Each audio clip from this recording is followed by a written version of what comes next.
Dini nga pala sa lugar namin, hindi porket maraming pang ulam ay hindi ka na mawawalan ng ulam. Sipagan mo din manguha. Ilang araw na rin kasi na lagi lang ako bumibili ng pang ulam. Abay Disney Princess ayaw na lumusok ng lalauhan. Pero ngayong araw nga ibabalik na ulit tayo sa lalauhan at mangunguha na tayo ng ulamin. Gawa ng abay magastos pag laging bili.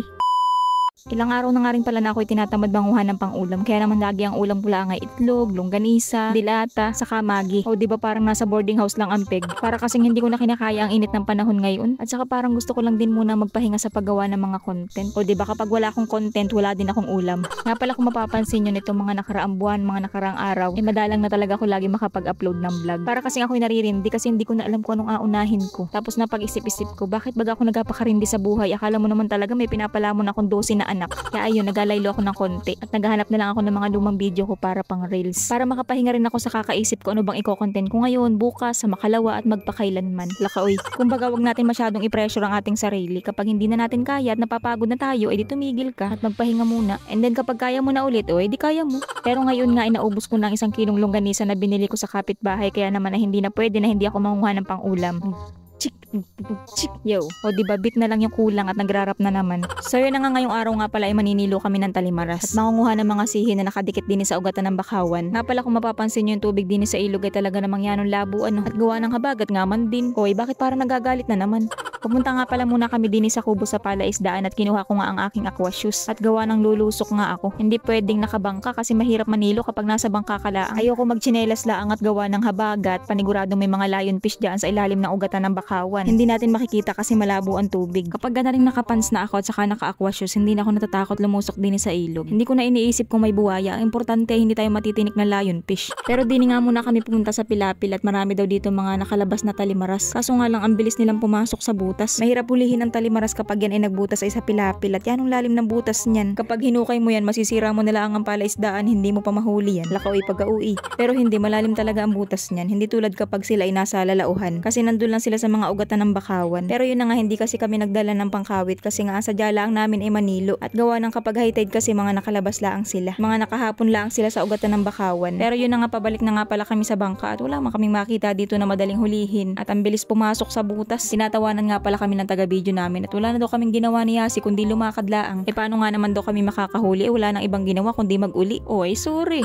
Bago na nga pala akong taga-video, yung pinsan ko. Siya nga pala yung nakasama namin nung nakaraang nag-harvest kami sa palaisdaan. At siya nagtatanong nga pala ng pangalan niya. Siya po si John Chris. Nga pala may hibas na ngayon sa hapon, kaya nga lang ako'y tinatamad pumunta ng hibasanan at gawa ng alauna naman kasi ang hibas ay anong kasagtingan ng init para ka nagapinitin siya noon. Uy, bakit parang paiyak na? Siguro sa mga susunod na araw na lang kapag ang hibas ay alas 4 na para hindi ganun kainit. So yun na nga, parang ginagagulaan kami ng mga talimaras ngayon At yan ang hirap hulihin. Medyo malaki kasi yung nylon na gamit namin. Sabi nga ni John Chris ay kamayin ko na lang daw. Laka, uy, wag na. Baka masipit pa ako. Kaya nga sabi ko sa kanya, oy, di ikaw na lang ang manguha at ako na lang mag-video. At baka ako'y makapag-ulam na naman ng magi.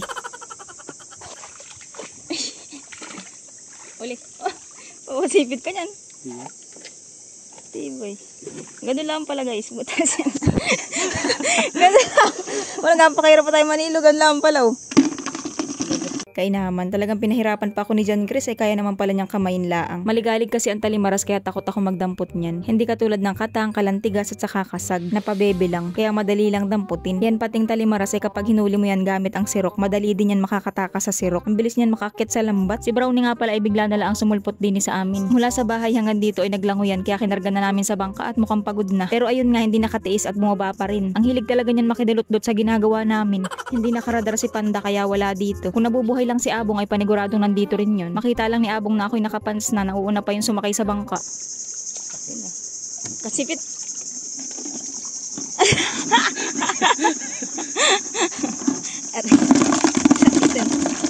Nasipit na nga, tuwan-tuwa pa.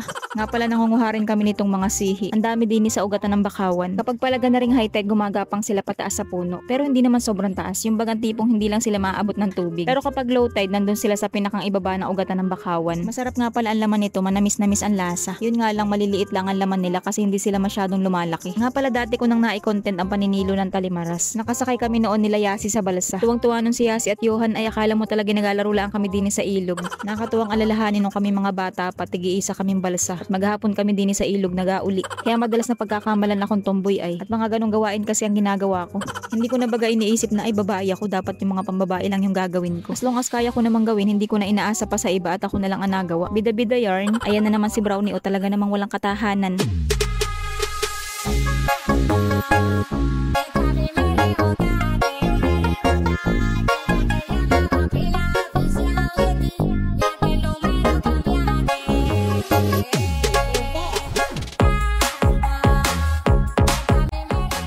So ayun, napagod ata si Brownie at tahimik na.